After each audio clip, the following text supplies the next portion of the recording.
Hello दोस्तों, हमारे जो टॉपिक कंटिन्यूस चल रहे हैं उसमें बीएससी सेकेंड ईयर के लिए थर्मोडायनिक्स जो यूनिट चल रही है उसमें आज का जो टॉपिक है ऊष्मागतिकी प्रक्रम, थर्मोडायनिक्स process.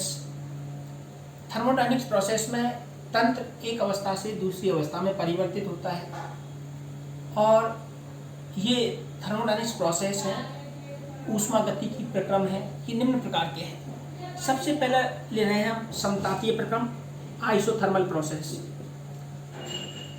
Isothermal process, isothermal process में ऐसा प्रक्रम जिसमें कोई परिवर्तन स्थिर ताप पर संपन्न होता है, कोई परिवर्तन स्थिर ताप पर संपन्न होता है, अर्थात स्थिर ताप पर संपन्न किए जाने वाला प्रक्रम समतापीय प्रक्रम कहलाता है। समतापीय प्रक्रम कहलाता है। इसमें T कांस्टेंट है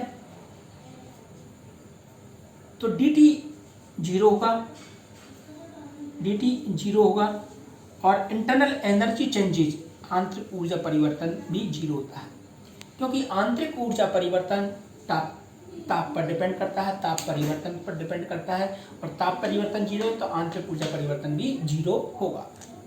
दूसरा हमारे पास में है समदाबीय प्रक्रम। समदाबीय प्रक्रम, समदाबीय प्रक्रम में हमारे पास में इसको हम आइसोबारिक प्रोसेस बोलते हैं। आइसोबारिक प्रोसेस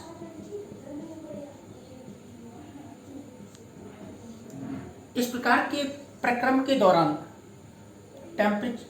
टेम्परेचर तो वेरिएबल होता है लेकिन प्रेशर कांस्टेंट होता है, प्रेशर कांस्टेंट होता है और प्रेशर में परिवर्तन 0 होगा, प्रेशर में परिवर्तन 0 होगा। तीसरा हमारे पास में है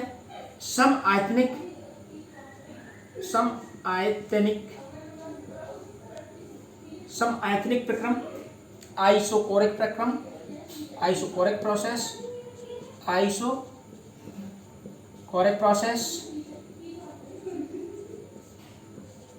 आइसोकोरिक प्रोसेस में आयतन स्थिर रहता है, समान रहता है, अर्थात जब प्रक्रम एक अवस्था से दूसरी अवस्था में परिवर्तित होता है तो तंत्र का आयतन स्थिर रहता है, तंत्र का आयतन स्थिर रहता है, यानी V बराबर कांस्टेंट तो dV बराबर 0। फोर्थ नंबर का हमारे पास में एडियाबैटिक प्रोसेस है, रुद्धोष्म प्रक्रम। रुद्धोष्म प्रक्रम, एडियाबैटिक।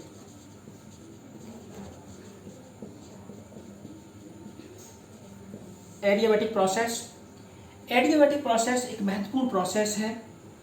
इस प्रकार के प्रक्रम में तंत्र न तो परिपार्श्विक से ऊष्मा ग्रहण करता है और न ही परिपार्श्विक को ऊष्मा प्रदान करता है, अर्थात इस प्रकार के प्रक्रम में ऊष्मा का आदान प्रदान नहीं होता है, यानी जो Q है वो कांस्टेंट है और dQ 0 होगा।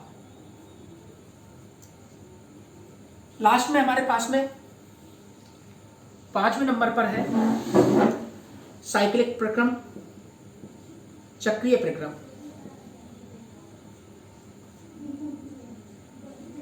साइक्लिक प्रोसेस, इस प्रकार के प्रक्रम में तंत्र प्रारंभिक अवस्था से होता हुआ वापस से अपनी मूल अवस्था, प्रारंभिक अवस्था में आ जाता है, यानी तंत्र एक चक्र में घूमता हुआ पुनः अपनी मूल अवस्था में आ जाता है।